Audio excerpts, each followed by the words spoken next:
ఒక diabetes patient కానీ లేదా ఎనీ అదర్ నార్మల్ పర్సన్ కానీ మార్నింగ్ లేవగానే మనం యూజువలీ టీ కాఫీ బిస్కెట్స్తో స్టార్ట్ చేస్తాం.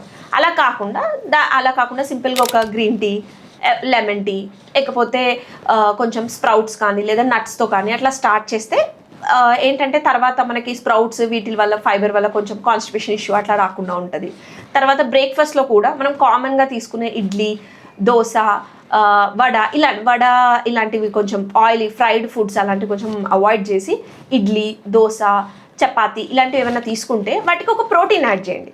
సపోజ్ ఇడ్లీ తీసుకున్నారు, dosa with chicken dosa with chicken లేదా దోశ విత్ పన్నీర్ లేదా చపాతీ విత్ ఎగ్ లేదా చపాతీ విత్ పన్నీర్ లేదా ఇడ్లీ తీసుకున్నారనుకోండి, సపరేట్గా ఒక 2 బాయిల్డ్ ఎగ్స్ తినండి. లంచ్కి వచ్చేసరికి కూడా సేమ్ నేను చెప్పినట్టు ఒక ప్లేటింగ్ అంటే దాన్ని ప్రాపర్గా ఒక 1/4 ప్రోటీన్, 1/4 కార్బోహైడ్రేట్స్, హాఫ్ అంతా వెజ్జీస్ ఉండి ప్రోబయాటిక్ కర్డ్ తీసుకొని సో అట్లా ఒక మధ్యాహ్నం ఈవినింగ్ అట్లా స్నాక్స్లో కూడా ఇప్పుడు చెనా లాంటివి తీసుకోవచ్చు. చెనా ఎంత అంటే గ్లైసెమిక్ ఇండెక్స్ చాలా తక్కువ, ఒక 100 గ్రామ్స్ చెనా తీసుకున్నారనుకోండి, అదేమన్నా పుట్నాల పప్పు, చెనా అవి తీసుకుంటే ఏమవుద్దంటే దాంట్లో అరౌండ్ క్యాలరీస్ అయితే ఎక్కువే ఉంటాయి, అంటే ఒక 380-360 క్యాలరీస్ ఉంటాయి. బట్ అందులో 15 to 16 గ్రామ్స్ ఫైబర్ ఉంటుంది అండ్ లో గ్లైసెమిక్ ఇండెక్స్, షుగర్ సడన్గా స్పైక్ అవ్వదు, ప్రోటీన్ ఉంటుంది.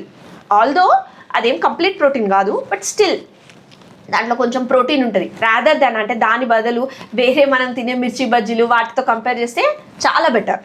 అలా ఈవినింగ్ ఏదైనా స్నాక్స్ తీసుకోవడం లేదా ఒకవేళ ఏమైనా మనము హైడ్రేట్ అవ్వడం కూడా ఇంపార్టెంట్.